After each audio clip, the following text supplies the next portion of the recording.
for a second. If and when the day comes when you do sit down again on the ceasefire proposal, is the current one on the table the one that you're working off of, or does the Sinwar situation mean you have to sort of go back to the drawing board? Or well, look, the ceasefire talks have been moribund now for several weeks because Mr. Sinwar simply refused. And I wish I could tell you today that we're getting the teams back together in Doha and we're starting afresh. That's not where we are right now. I suspect, again, I don't want to speculate, but I suspect that if and when we can get those talks back in place, the starting point will be where we left it. Where that goes, I just don't know. We're not in a position right now where serious negotiations are in the offing. And on the conversation yesterday with Prime Minister Netanyahu, obviously the Sinwar death was, top of the conversation, I assume. But did they also talk at all about what the retaliation for the Iran strikes will be?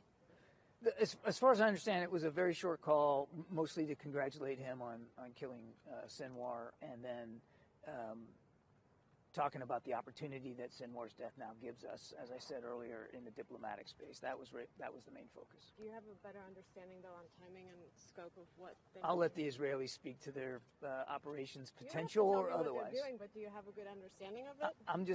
I'm not going to get into the specifics of diplomatic conversations we've had with the Israelis, and I'm certainly not going to talk about or speculate at all about their any potential military operations.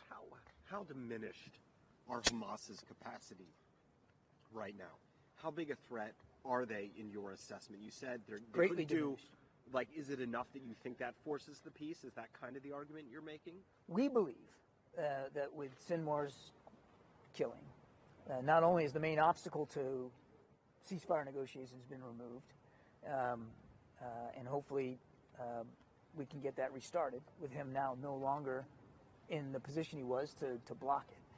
But also, as I said earlier, and I think that was in the president's statement, the military structure of Hamas has just been nearly decimated. They are absolutely incapable, as you and I are speaking here today, of conducting another attack on the scale of October 7th. But as I also said a little earlier, they still exist as a terrorist organization.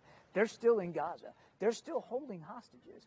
And yes, they still have some capability left to them. So there's still a lethality to Hamas that just can't be underestimated. But I couldn't put a percentage on it for you, 70% diminished, 80%. I don't know that. I just know that they are a shadow of their former self right now.